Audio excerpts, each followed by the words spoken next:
కావాలి వ్యవసాయం మన భవిష్యత్తు కోసం. నేను మీ ఆదర్శ రైతుని. మీకు అందుబాటులో ఉండే రైతుని. ఇంక ఈరోజైతే 18 రోజులవుతుంది.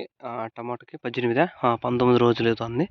19 రోజులు టమాటాలు ఏ విధంగా ఉన్నాయైతే చూసుకోవచ్చు. ఇదొచ్చి సాహో లైను.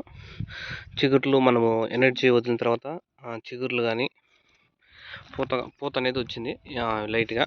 పైన పూత అనేది మామూలుగా 20 రోజులకు వస్తుంది.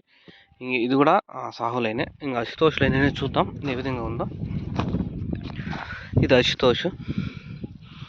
ఇది చిగుర్లు కూడా ఎలా పగిలిందో చూసుకోవచ్చు మీరు. చెట్లు కూడా మీకు ఎవరికైనా ఎనర్జీ ఫ్లవర్ ప్లస్ కావాలనుకుంటే కాల్ చేయండి. ఈరోజు అయితే మనమైతే ఏం చేయడం లేదు, చెప్పేకి కూడా అంతగా అయితే ఏమీ లేదు మనకి.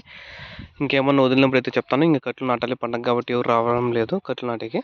కట్లు వేసుకుని కట్లు నాటాలి, గడ్డి ముందు కొట్టాలి, ఇవంతా ఉంది, ప్రాసెస్ అంతా ఉంది. ఇంకా దాని గురించి కూడా అయితే ఇంకా డైలీ అనేది అప్డేట్ చేస్తాను.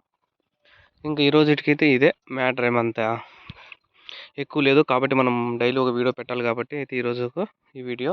అందరికీ మహాశివరాత్రి శుభాకాంక్షలు కూడా. పండుగ కూడా అయితే కొంచెం హ్యాపీగా అయితే జరుపుకోండి మీకు దగ్గరలో ఉన్న శివాలయాలకు వెళ్ళి. అది ఇంకేమైనా డౌట్స్ ఉంటే పింగ్ చేయండి, లేకపోతే మన నెంబర్కి అయితే కాల్ చేయండి. చూసుకోండి మీరు చిగుర్లు. ఇది అంతా అశుతోష్. ఆకు అనేది డిఫరెన్స్ అనేది తెలిసిపోతుంది అశుతోష్కి, సాహోకి. ఇది సాహో కూడా చూసుకోవచ్చు చిగుర్లు. ఇది ఇప్పటికే. Thank you. నేను మీ ఆదర్శ రైతుని, మీకు అందుబాటులో ఉండే రైతుని.